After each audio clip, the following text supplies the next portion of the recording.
یہ سکھوں کا ایک گردوارہ تھا جو پاکستان بننے کے بعد 1947 میں اس کو گورنمنٹ ہائی اسکول کا درجہ دیا گیا، جس کا نام رکھا گیا government Pakistan model high school.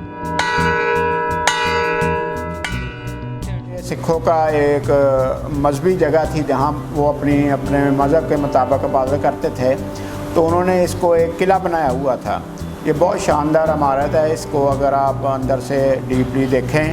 تو یہاں پر ہمیں بہت ساری بیسمنٹ بھی ملیں گی اور بے شمار کمرے جن کو بعد میں کلاس روم بنایا گیا وہ ملیں گے، اور اس کے ساتھ ساتھ سکھوں نے یہاں پر گتکے کا سامان جو اس وقت جنگی سامان کہلاتا تھا وہ بھی یہاں انہوں نے بنایا، جو کہ ہمیں بعد میں ملا۔ ہم نے اس کو ورثے کے طور پر ایک محفوظ کیا ہے۔ کینیڈا سے اور انڈیا سے بہت سارے سکھ وفد کی صورت میں یہاں آتے رہتے ہیں اور وہ دیکھ کے خوش ہوتے ہیں اس جگہ کو،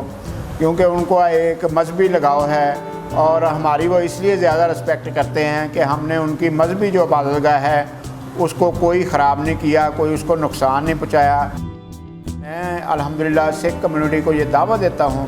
کہ وہ جب بھی آئیں، یہاں آپ کا یہ اپنا ادارہ ہے، آپ کی مذہبی عبادت گاہ ہے، یہاں بے شمار آپ نے کمرے بنائے ہوئے ہیں، ہم آپ کو رہنے کی جگہ بھی دیں گے، آپ کے وفد کو ہفتہ 10 دن ہم اکاموڈیٹ بھی کریں گے۔ تو آپ اگر کوئی اچھا پروجیکٹ گورنمنٹ کے ساتھ مل کر، گورنمنٹ آف پاکستان کے ساتھ مل کر اگر آپ کرنا چاہتے ہیں تو ہمیں کوئی اعتراض نہیں۔ گورنمنٹ اس ادارے میں خاص دلچسپی رکھتی ہے اور انہوں نے کئی دفعہ اس میں کوشش کی ہے کہ سکھوں کے لیے ایک میوزیم قائم کیا جائے۔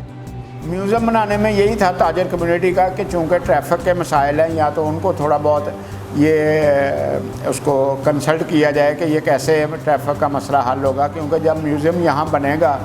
تو وزٹرز بھی آئیں گے، ان کی فیملیز بھی آئیں گی، اور گاڑیوں کا مسئلہ ہے، پارکنگ کا مسئلہ ہے، ان کے کاروبار کے لیے پرابلم ہوگا۔ تو گورنمنٹ سے گزارش ہے کہ وہ ان چھوٹے چھوٹے مسائل کو بھی قابو کرے۔